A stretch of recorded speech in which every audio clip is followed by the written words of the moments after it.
Blog Talk Radio.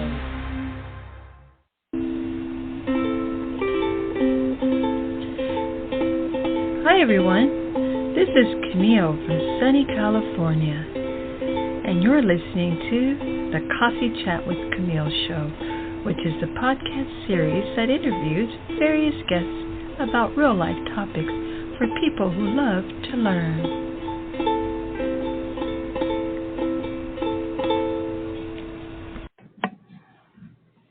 Hey everyone, today's Thursday, September 7th, and we have a great topic and guest to share. I have a great guest to share with you.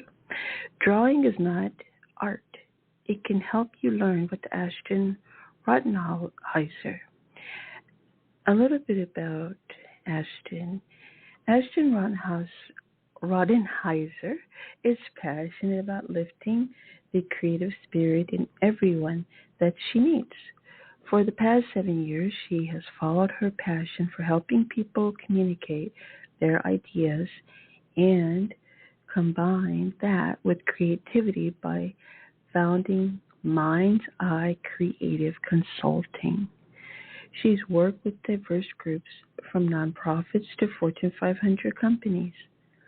It may appear as if she's the silent illustrator in the room.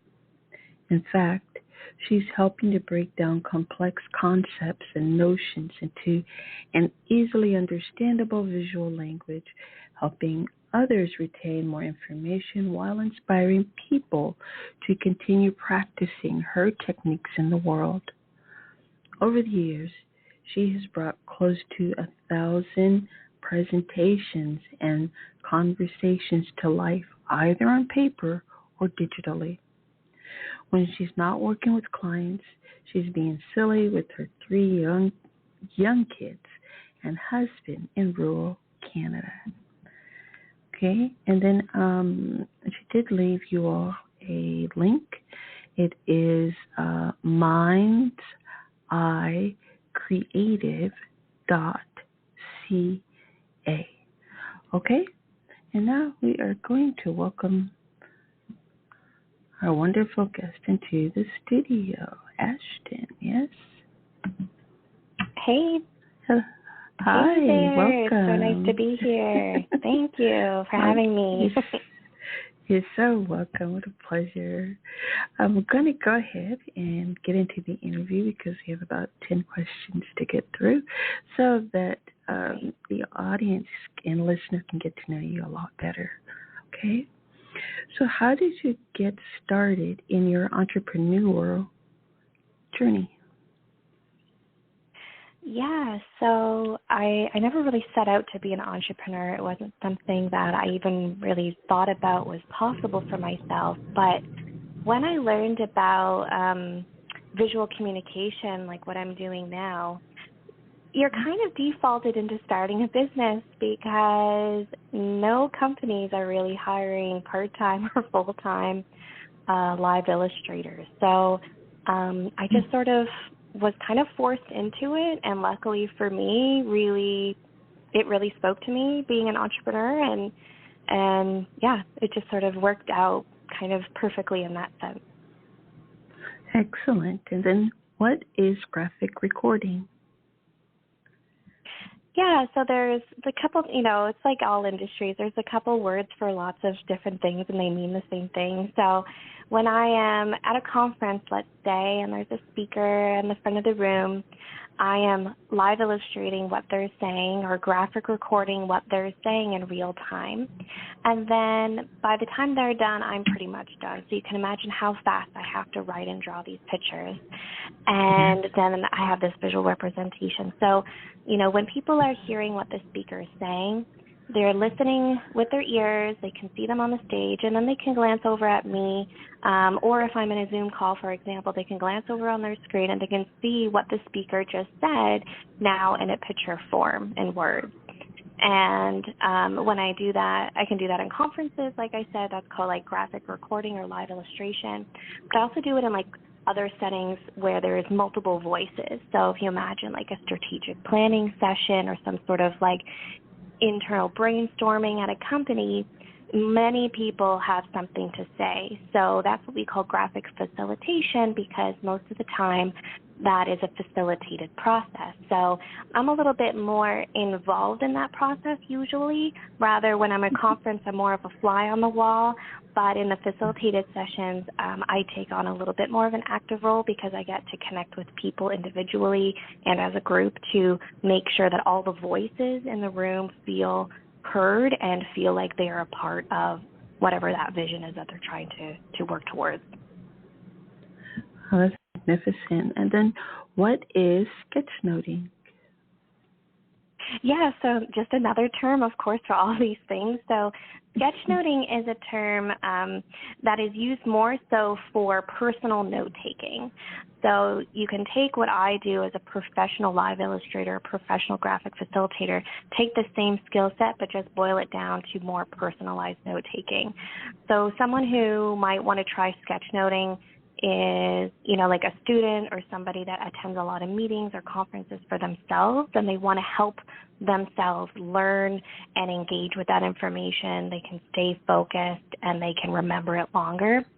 And yeah, it's a lot of the same sort of essential drawing skills that I use as a professional, just sort of distilled down for personal note-taking. So, some people don't want to necessarily be the professional in the room like myself, but want to also experience the benefit of what this visual note-taking can look like. So sketchnoting as a term was coined by a man named Mike Rohde back in 2006, and it's kind of just taken on a bit of a life of its own since then.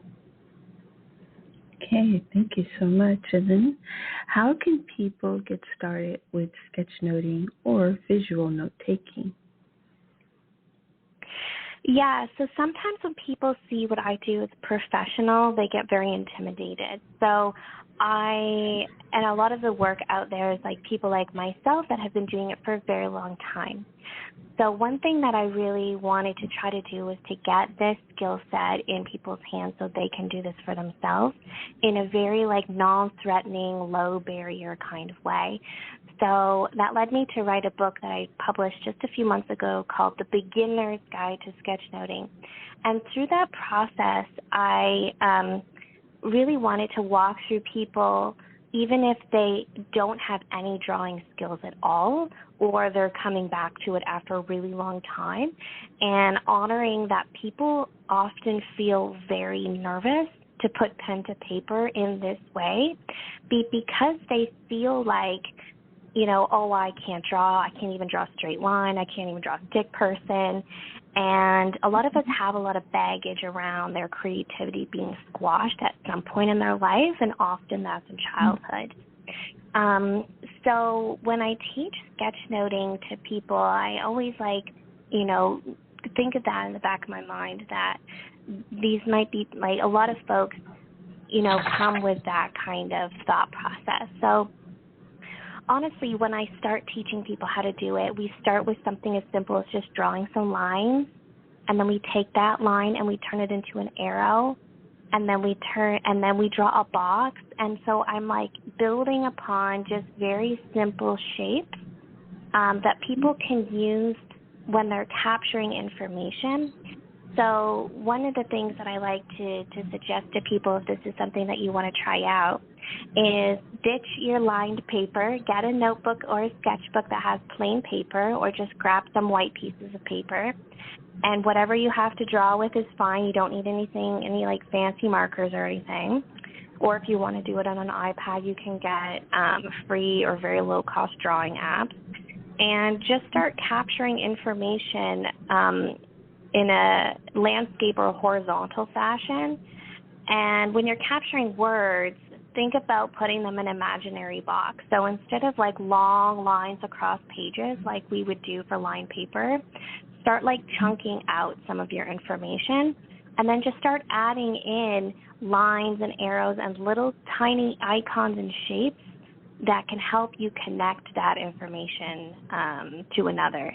So it doesn't have to be rocket science. And at the beginning, I always tell people, content is still king. So, you're still going to want to capture a lot of words. And if this makes you a bit nervous to try, just start with like 98% words, 2% drawing, right? You don't have to all of a sudden draw everything out. So just like a slow progression is something to be mindful to not overwhelm yourself. Okay, thank you. That's excellent. What are the benefits behind visually capturing information and or doodling? Yeah, so one of my favorite stats, I'm not like a super brain science person, but I will talk about what I know. But one of my favorite stats is actually about doodling, and it's that you can remember up to 29% more information just by doodling. So if you were ever in a classroom, especially when you were a child and you were doodling in your notebook like a lot of us did, you might have gotten in trouble for it. But actually, in fact, you shouldn't have gotten in trouble. You should have been praised to do that, because it's doing the opposite of what you think. A lot of people think doodling is disrespectful. It means you're not paying attention, but it's actually a modality to help you stay focused on the information. So doodling as just like a fun thing to do to help you when you're in a meeting is at its like basic core is really great. And the way that I look at sketchnoting is just taking those doodles and making them a little bit more purposeful with the information that you're also listening to. But the way that our brains process information, we want to like engage as many parts of it as possible so that you'll have a higher chance of remembering that information. Also, we live in an instant gratification world. So having an image that you can look back on and review it in like 30 seconds or less is really helpful from a memory retention perspective too, because a lot of times we take pages and pages of notes, but then we never go back and look at them ever again. Or there's no hierarchy to them. We don't know what was the most important thing that we were supposed to remember. We don't know what those key messages were. But in sketchnoting, we kind of give ourselves permission to not capture absolutely everything and really, really focus on what the person is saying or what people are saying in the room, to capture it in a way that we're getting like the core essence of what's happening, because we just can't remember everything. It's just impossible, right? So, and then, there is science to back up, going back to putting pen to paper is really helpful for, engaging our senses in capturing. We don't remember as much when we are typing out our notes, for example. So just a few things to take into consideration there. Thank you again. What do you contribute your success to? Well, I contribute my success as a business owner as thinking a lot about my thinking, to be honest with you. I think that the way that I have spent taking time and learning about not just how I can help people think and listen in my professional, like as my profession, like I basically feel like I'm a professional listener and a professional thinker on top of being a professional graphic recorder, because those are such essential elements to the process, is the listening and thinking. But a lot of my success, I would say, is like a lot of that listening and thinking from myself. So I had to work really hard to try to rewire my brain that I could believe in myself, because this is such a niche, interesting kind of business and consultant practice that, there's an education element for people, right? I have to explain to people why they should invest and why it's worth investing in this type of service. It's not like, I know I need a website, or I know I need a photographer, I'll just hire people to do those things. So I had to really work on myself to believe in the work and believe in what I am providing to people is highly valuable, because I think it's just so easy, in any industry, to self-sabotage yourself without realizing it. So I read kind of more books on mindset and money and business than I do anything else. And I really try to listen to my intuition when I'm working on things. So, I kind of run my business from a place of, one, my intuition, and two, experimentation. And then if you do that, especially for the experimentation piece, you can never really fail because everything is just like something to try. So those are some of the pieces kind of like that I think about when as kind of growing this business throughout the years. Mm-hmm. Fantastic. Then what do you say to people who say they can't draw? Yeah, well, of course, I just was like, no, you can. It's really not that hard. I oftentimes, if I just can get a couple of minutes with people and I can show them a few things, I can show them how to draw in like 5 minutes, because it's not about drawing a masterpiece. And, we really have to redefine what art is. And art is something often that we go and appreciate, we go and look at, and we take in. And we really need to redefine what drawing is. So drawing can be your best thinking tool. You can use it and sketchnoting or doodling to help yourself think, to help yourself learn and engage with that information. And it's not about creating a masterpiece. Sometimes I have to let clients know, depending on the situation I'm in, is what I create actually might be a bit messy because it's not about creating the perfect picture. It's about making sure that process was held in respect, and sometimes conversations are messy, so it just makes sense that the drawing is going to be messy. So even though I've been doing this for a long time now, I still create things that aren't like a quote-unquote beautiful picture. And I often show people my work when I first started because I'm not professionally trained as an artist. I've never even taken an art class in my life. And I really shied away telling people that in the beginning because I thought they wouldn't take me seriously because why would they hire the artist who's never taken an art class or doesn't have an art education or background?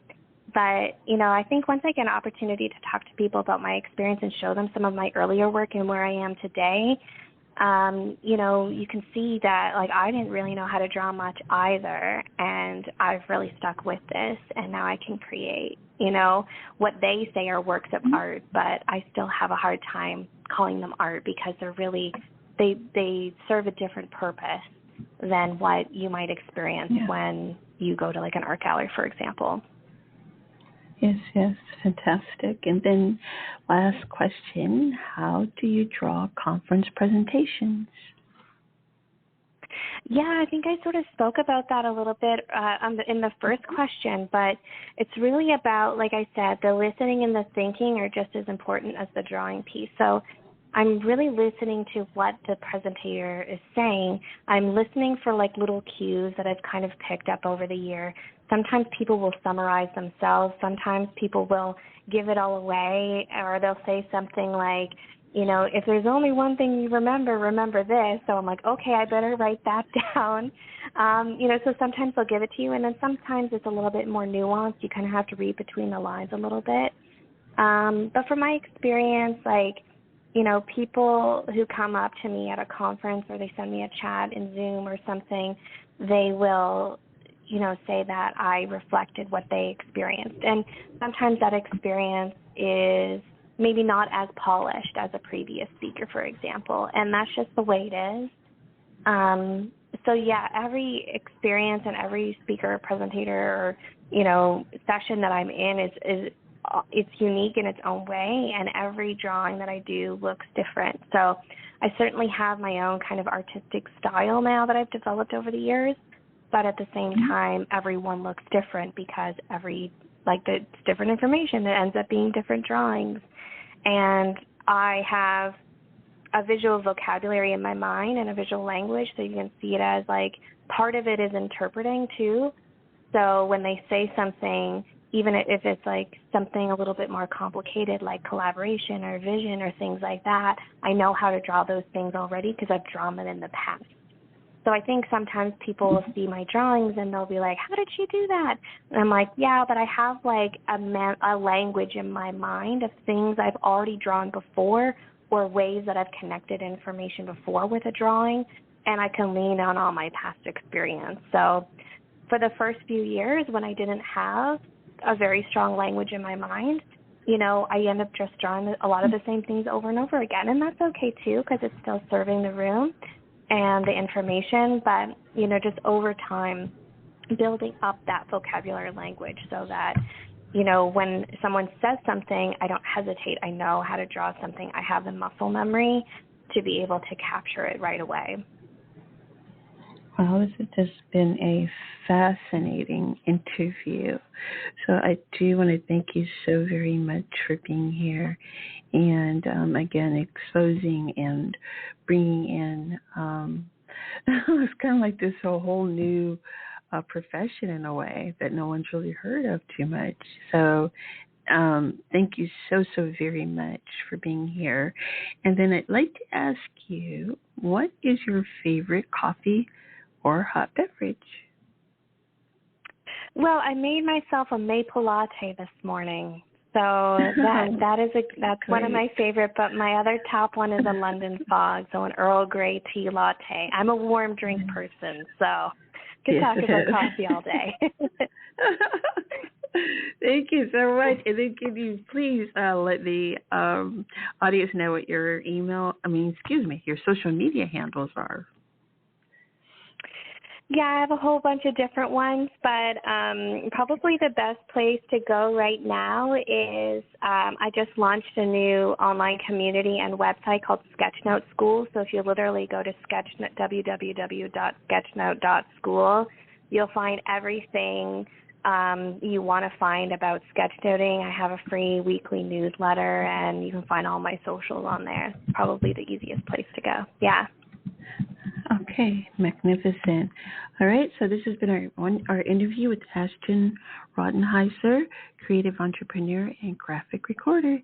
Thank you so much again, and bye for now. Thank you. You're welcome. Okay, everyone, that was our fascinating, wonderful guest. And so,